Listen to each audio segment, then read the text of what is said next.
Salam saudara, nama saya Erik Agung Yohanes.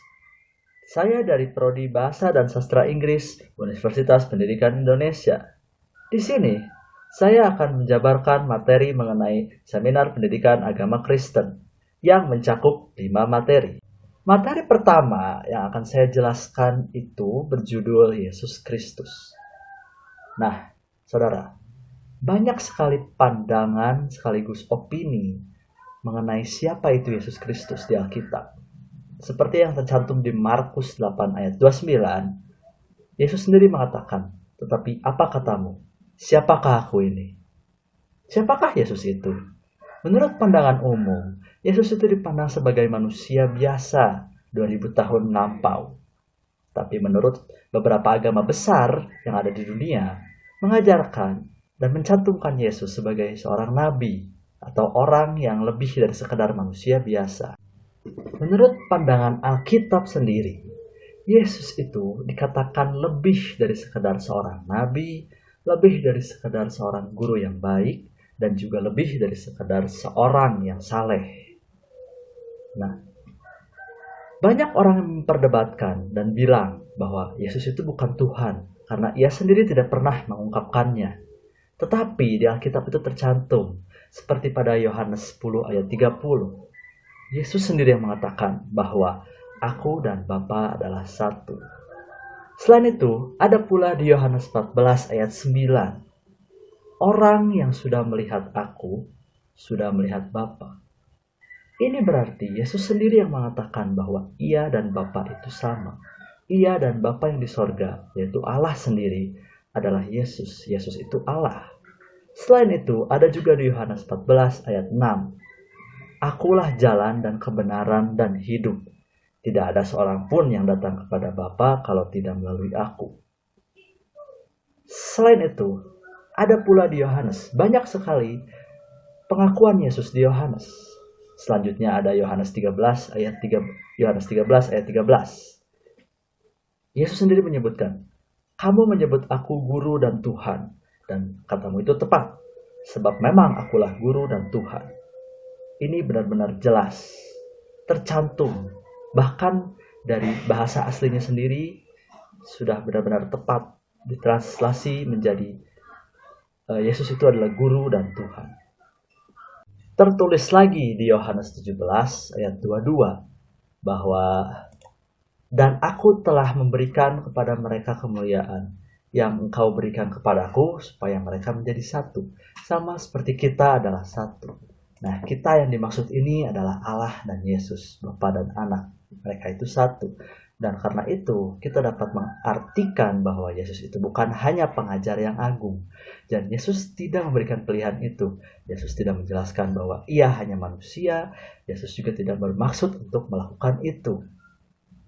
Selain itu, terdapat juga di Kejadian 5 ayat 15, yaitu nubuat pertama Allah yang sudah menggambarkan bahwa Yesus akan datang. Dan jika Yesus memang manusia biasa, bagaimana mungkin kedatangannya setelah dinubuatkan oleh Alkitab, bahkan beberapa tahun sebelum ia dilahirkan? Kelahiran Yesus itu telah dicatat oleh para nabi beratus-ratus tahun sebelum ia lahir. Kurang lebih 1500 tahun yang lalu, Perjanjian Lama mengandung lebih dari 300 nubuat tentang kedatangan Yesus. Semua nubuat terjadi dengan tepat. Seperti contohnya pada kitab Mika 5 ayat 2, Yesus itu akan lahir di Bethlehem. Dan benar Yesus lahir di Bethlehem. Lalu juga disebutkan di Yesaya 9 ayat 6 sampai 7 bahwa penasihat ajaib, Allah yang perkasa, Bapa yang kekal, Raja damai akan datang. Lalu juga ada kesaksian dari Yohanes Pembaptis seperti yang kita tahu bahwa ia telah meramalkan Yesus akan datang. Tercantum di Markus 1 ayat 7, Lukas 3 ayat 16, Yohanes 1 ayat 27. Selain itu, dibuktikan pula bahwa kedatangan Yesus ke dunia itu dan kata-katanya, nubuat-nubuatnya itu membawa banyak sekali perubahan. Seperti contohnya, pemahaman manusia terhadap hak asasi, Karena itu suara rakyat lebih diterima. Selain itu juga banyak didikannya sekolah dan universitas, karena Yesus tahu pendidikan itu sangat penting bagi manusia. Dan juga perhambaan dan pemujaan atau pemujian berhala yang ada di dunia pun banyak yang dihapuskan. Dan tercantum pula di Alkitab bahwa Yesus itu kekal. Seperti ada di Yohanes 8 ayat 58, Ibrani 13 ayat 8, Ibrani 11 ayat 24 sampai 26, dan juga begitu pula Musa yang menyebutkan bahwa Sang Mesias itu kekal, dan seperti yang kita tahu bahwa Yesus itu bangkit di hari ketiga setelah kematiannya, yang membuktikan bahwa ia kekal. Tercantum pula di Alkitab bahwa Yesus itu Allah. Seperti yang diucapkan tadi, ada di Yohanes 1 ayat 1 sampai 14, Ibrani 4 ayat 14 sampai 16, dan sebagainya. Yesus juga mempunyai pekerjaan lain setelah naik ke surga. Itu karena Yesus sendiri adalah Tuhan, duduk di sebelah kanan Allah di bait Allah yang kekal. Berlainan dengan para imam yang lahir sebelum atau sesudah Yesus, yang tugasnya terputus karena menghadapi kematian. Sementara itu Yesus memiliki hidup yang tak berkebinasaan. Yang Yesus pula yang menjadi pengantara untuk doa syafaat bagi kita, dan Yesuslah yang menanggung dosa kita dengan mati di kayu salib. Dan seperti yang tertulis di Yohanes 3 ayat 16, dan barang siapa yang percaya kepadanya tidak binasa, melainkan beroleh hidup yang kekal. Selain itu, terdapat juga di Kejadian 5 ayat 15, yaitu nubuat pertama Allah yang sudah menggambarkan bahwa Yesus akan datang. Dan jika Yesus memang manusia biasa, bagaimana mungkin kedatangannya setelah dinubuatkan oleh Alkitab, bahkan beberapa tahun sebelum ia dilahirkan? Kelahiran Yesus itu telah dicatat oleh para nabi beratus-ratus tahun sebelum ia lahir. Kurang lebih 1500 tahun yang lalu, Perjanjian Lama mengandung lebih dari 300 nubuat tentang kedatangan Yesus. Semua nubuat terjadi dengan tepat. Seperti contohnya pada kitab Mika 5 ayat 2, Yesus itu akan lahir di Bethlehem. Dan benar Yesus lahir di Bethlehem. Lalu juga disebutkan di Yesaya 9 ayat 6 sampai 7 bahwa penasihat ajaib, Allah yang perkasa, Bapa yang kekal, Raja damai akan datang. Lalu juga ada kesaksian dari Yohanes Pembaptis, seperti yang kita tahu bahwa ia telah meramalkan Yesus akan datang. Tercantum di Markus 1 ayat 7, Lukas 3 ayat 16, Yohanes 1 ayat 27. Selanjutnya kita ada di materi kedua yang bertajuk dosa dan keselamatan. Nah, pada Alkitab tertulis bahwa Allah itu selalu meminta manusia untuk berperilaku sempurna tanpa celah. Namun, ketika Adam melakukan dosanya yang pertama, yaitu memakan buah terlarang, semuanya berubah. Masalahnya, manusia memiliki beberapa hal yang menjadi hambatan untuk lebih dekat dengan Allah. Contohnya adalah ketidakpastian, ketidakmampuan, dan kekecewaan yang berujung kepada rasa frustrasi. Menurut Kejadian 1 ayat 26, manusia itu tercipta serupa dan segambar dengan Allah. Manusia pun diberi hak atas ciptaan Allah yang lain, diberikan otoritas untuk mengelola dan juga memanfaatkan alam dan beserta seisinya. Tetapi setelah dosa pertama yang dilakukan oleh Adam terhadap Allah, manusia telah kehilangan kemuliaannya, sehingga tidak ada satupun manusia yang sempurna. Nah, secara umum, dosa seringkali diinterpretasikan sebagai sebuah tindakan manusia atau perbuatan yang melanggar hukum Allah. Tetapi, jika dipikirkan kembali secara rasional, dosa itu bukan sekedar perbuatan manusia yang kasat mata, melainkan juga sebuah potensi yang ada di dalam jiwa manusia, bahkan yang ada sebelum manusia itu lahir. Paulus dalam Roma 7 ayat 17 mengatakan bahwa kalau demikian bukan aku lagi yang memperbuatnya, tetapi dosa yang ada di dalam aku. Hal ini berarti dosa itu bukan sekadar perbuatan yang kasat mata, seperti membunuh, berbohong, berzina, dan lain-lain. Tapi dosa itu sudah mendarah daging, sudah menyatu dengan manusia, tidak bisa dihapuskan, bagaimanapun caranya. Nah, sekarang ini, belakangan ini, sebagian manusia itu berpikir bahwa dengan melakukan sesuatu yang sesuai dengan prosedur, maka akan dapat mendekatkan dirinya dengan Sang Pencipta. Prosedur yang dimaksud di sini adalah prosedur keagamaan seperti beribadah, berdoa, dan lain-lain. Ada juga yang berpikir dengan berbuat baik dan menjadi saleh akan membawa manusia ke surga. Ada pula manusia yang percaya dan kekuatan supranatural dan ritual-ritual tertentu yang katanya dapat membuat sukses di dunia.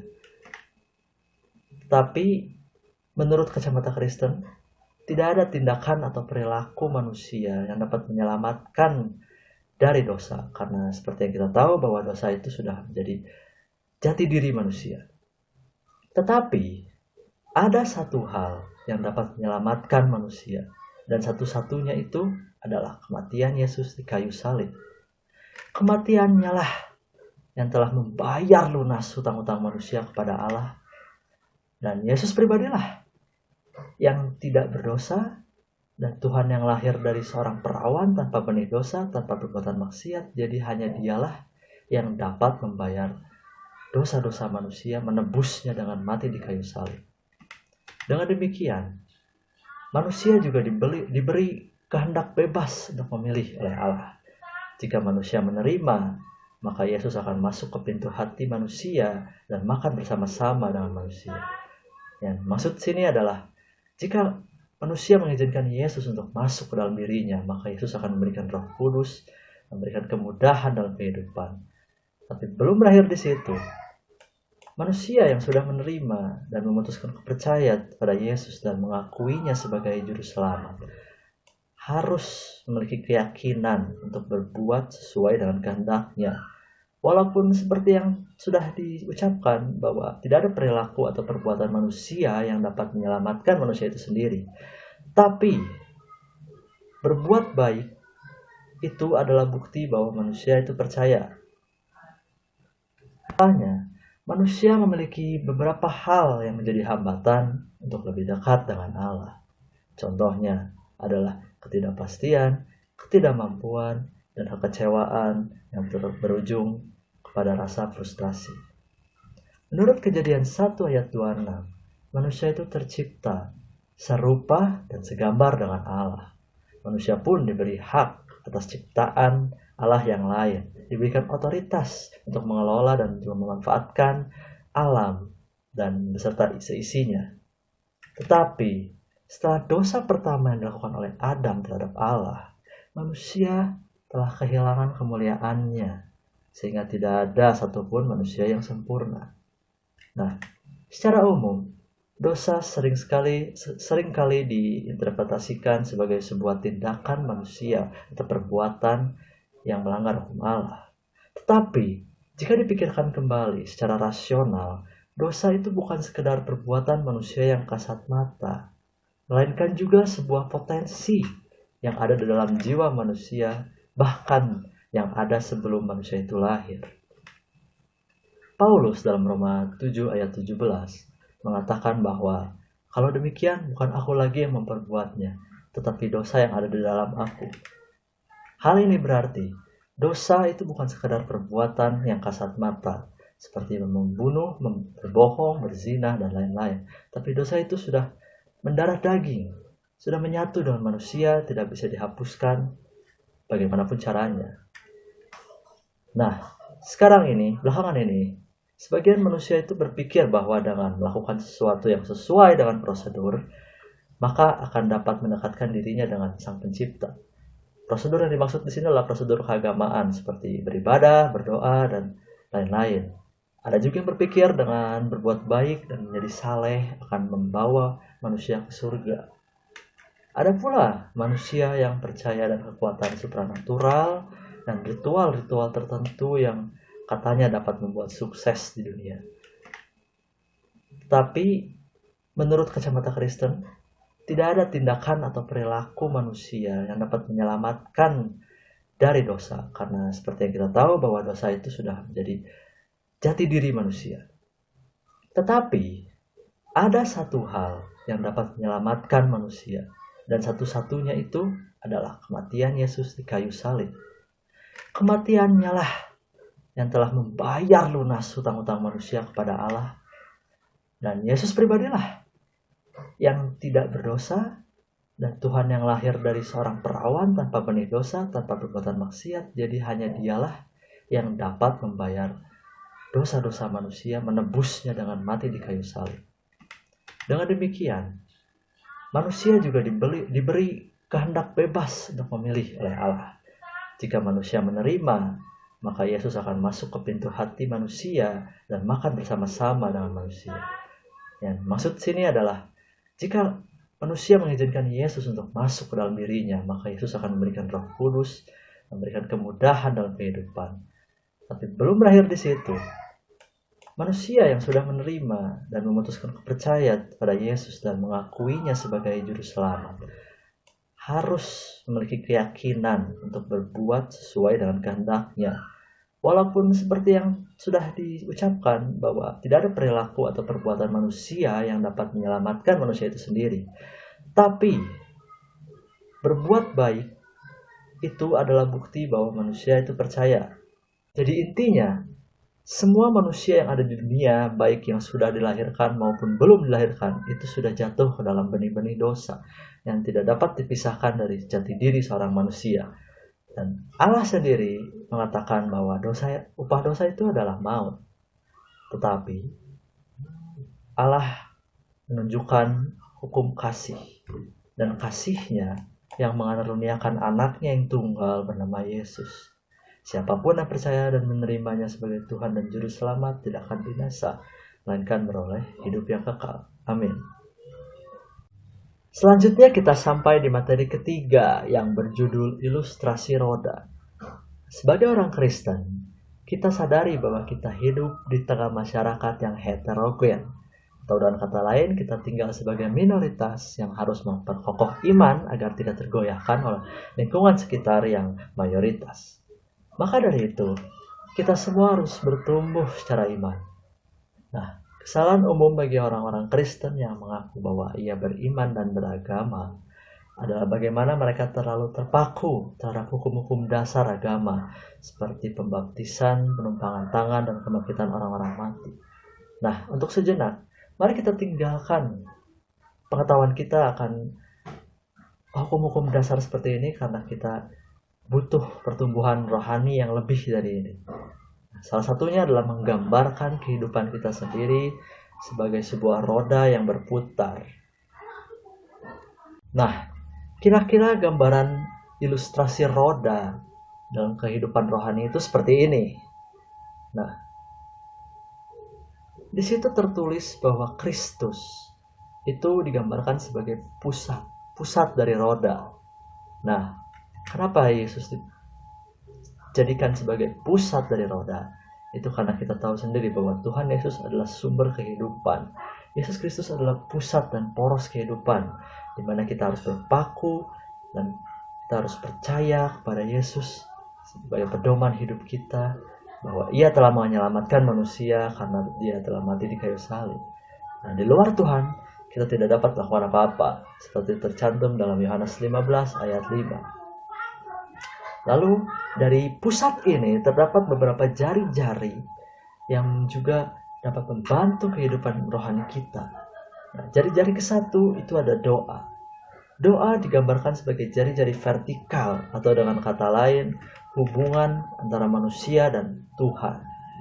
Seperti yang tercantum di Filipi 4 ayat 6-7. Nah, cara mengimplementasikan doa ini itu adalah dengan cara kita bertekun dalam doa, seperti kita selalu berdoa sebelum melakukan aktivitas, dan kita juga memiliki rutin waktu doa, baik itu pribadi maupun berkelompok. Dan kita juga dapat berpuasa. Berpuasa juga termasuk dalam kegiatan rasa syukur, mencapai rasa syukur kepada Tuhan, walaupun tidak diwajibkan, tetapi itu juga adalah tindakan yang dapat menyenangkan hati Allah. Lalu selanjutnya adalah memiliki pemahaman doa. Jadi banyak orang yang berpikir bahwa hanya dengan sekali dua kali berdoa maka kita akan terwujudkan keinginannya, dan itu adalah pemahaman yang menurut saya sendiri adalah salah. Sebagian orang menganggap bahwa doa itu hanyalah sebuah cara bagi seorang manusia untuk meminta kepada Allah. Tetapi sebenarnya doa itu juga dapat dijadikan sebagai media untuk berterima kasih atas karunia dan berkat yang diberikan Allah kepada kita. Nah, selanjutnya jari-jari kedua adalah firman Tuhan. Nah, firman Tuhan juga digambarkan sebagai jari-jari vertikal atau jari-jari yang menghubungkan antara manusia dan juga Allah. Nah, mengapa firman Tuhan itu penting? Itu karena firman Tuhan adalah pedoman utama kehidupan manusia. Di dalam firman Tuhan terdapat nubuat-nubuat Allah yang nyata. Dan firman Tuhan juga menumbuhkan pengenalan kepada Tuhan, karena disitulah diceritakan bagaimana Yesus lahir dan menebus dosa kita dengan mati di kayu salib. Nah, firman Tuhan juga adalah doktrin untuk menumbuhkan iman kita secara sehat. Selanjutnya, firman Tuhan juga dapat diterapkan dalam kehidupan nyata, karena di situ terdapat ajaran-ajaran Yesus yang dapat kita terapkan dan kita sebar luaskan dalam rupa Injil. Cara mengimplementasikan jari-jari kedua atau firman Tuhan adalah tentunya dengan membaca Alkitab di saat teduh, di saat hati kita tenang, agar kita dapat mengimani bacaan kita. Lalu lebih jauh lagi kita dapat belajar Alkitab secara mandiri dengan menggali lagi arti dan makna yang terdapat di dalam firman Tuhan yang mungkin kita belum terlalu paham. Nah, selanjutnya kita ke jari-jari ketiga, yaitu persekutuan. Persekutuan dengan orang-orang percaya digambarkan juga sebagai jari-jari horizontal, yaitu hubungan antar sesama manusia. Nah, mengapa persekutuan itu penting? Ini karena manusia secara alami membutuhkan manusia sebagai teman, atau kita sebut sebagai makhluk sosial. Selain itu, seperti yang tertulis di Matius 18 ayat 20, Allah itu menghargai persekutuan. Allah senang melihat manusia-manusia yang berkumpul, bersekutu, dan menggenapi dengan iman berbicara soal firman Tuhan. Dengan sesama teman persekutuan, kita dapat belajar lebih jauh lagi, dapat mempraktekkan kebenaran firman Tuhan. Dan seperti yang kita tahu bahwa di surga pun kita kelak bersama-sama dengan orang yang telah ditebus oleh kematiannya. Cara mengimplementasikan persekutuan atau jari-jari ketiga adalah dengan saling memperhatikan dan mendorong dalam pekerjaan baik yang berhubungan dengan agama maupun tidak. Lalu kita juga tidak boleh menjauhkan diri dari orang lain, karena kita adalah makhluk sosial yang membutuhkan bantuan orang lain. Kita juga harus saling menasihati menjelang hari Tuhan yang semakin dekat. Kesaksian juga merupakan hubungan horizontal atau hubungan antar manusia, seperti terkutip di Matius 18 ayat 19-20. Implementasi dari jari-jari keempat ini, yaitu bersaksi, adalah dengan berdoa dan memberi sokongan kepada utusan Tuhan. Lalu kita juga dapat bersaksi dengan afirmasi, memberikan kesaksian hidup pada orang-orang banyak, dan juga dengan melakukan proklamasi atau pernyataan langsung mengenai Injil. Lalu kita juga dapat mengembangkan kehidupan yang bersaksi, kehidupan yang menyatakan bahwa Yesus itu Tuhan, dan Ia sudah menyelamatkan kita dengan mati di kayu salib. Selanjutnya kita sampai di materi yang keempat, yaitu materi mengenai marketplace ministry. Seperti yang tercantum di Matius 5 ayat 13-16, dikatakan bahwa kita adalah garam dan terang dunia. Hal yang dimaksud ini adalah bagaimana kita sebagai anak Tuhan seharusnya memiliki pengaruh besar bagi orang banyak. Kita yang menjadi saksi yang mengakui bahwa Yesus itu menebus dosa kita, manusia yang berdosa, harus menyebarkan kebesarannya dan keagungannya. Kita semua dapat menerangi dunia, tetapi bukan dengan kemampuan kita, melainkan dengan Roh Kudus yang diberikan kepada kita, kuasa yang diberikan kepada kita sehingga kita dapat menjadi terang dan garam di dunia. Dari nubuat-nubuat Yesus di Alkitab yang berjumlah 52, 48 kalimatnya mengandung unsur mengenai pekerjaan. Kata kerja atau bekerja disebut lebih dari 800 kali di dalam Alkitab. Selain itu, dari 132 kemunculan Yesus di muka umum, 122-nya bersaksi di tempat bekerja, tempat buruh.